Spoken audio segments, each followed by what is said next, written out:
And while we wait for COVID-19 vaccines to become more widely available, we've come to rely on certain safety measures, including thermal scanners to detect when people may have a fever. But experts warn the market's flooded with fake and faulty scanners that don't actually detect a fever. 13 Action News anchor Ross Dimattei found out why so many scanners are ineffective and why Las Vegas is the ideal place to test a more accurate version. If you've ventured out in public during this pandemic, chances are you've had your temperature taken by one of these.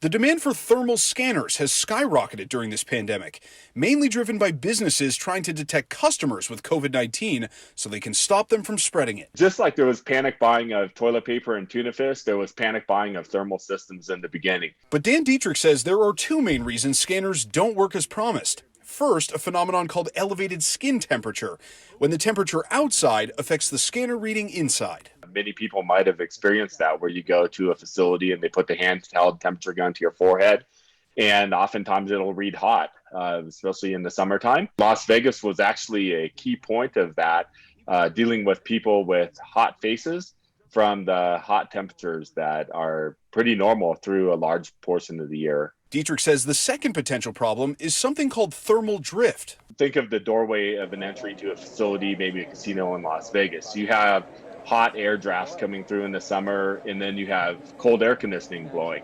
So you have a lot of temperature deviation that's occurring. And when the drift starts occurring and it exceeds the threshold of a human at 98.6 versus the CDC's 100.4, the systems are no longer functioning correctly. Which is why Dietrich developed the Jogan thermal scanner.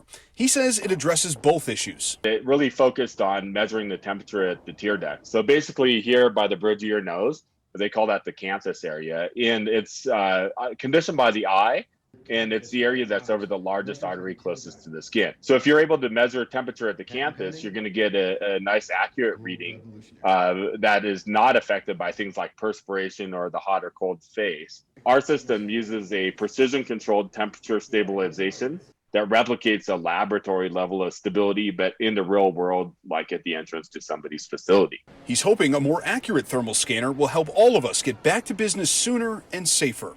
Ross Dimattei, 13 Action News. Right now, there is a Jogan thermal scanner demo unit here in Las Vegas. It's by appointment only, but the company is hoping more businesses will jump on board and invest in its thermal scanner. If you want to learn more about how it works, we have information at ktnv.com/rebound.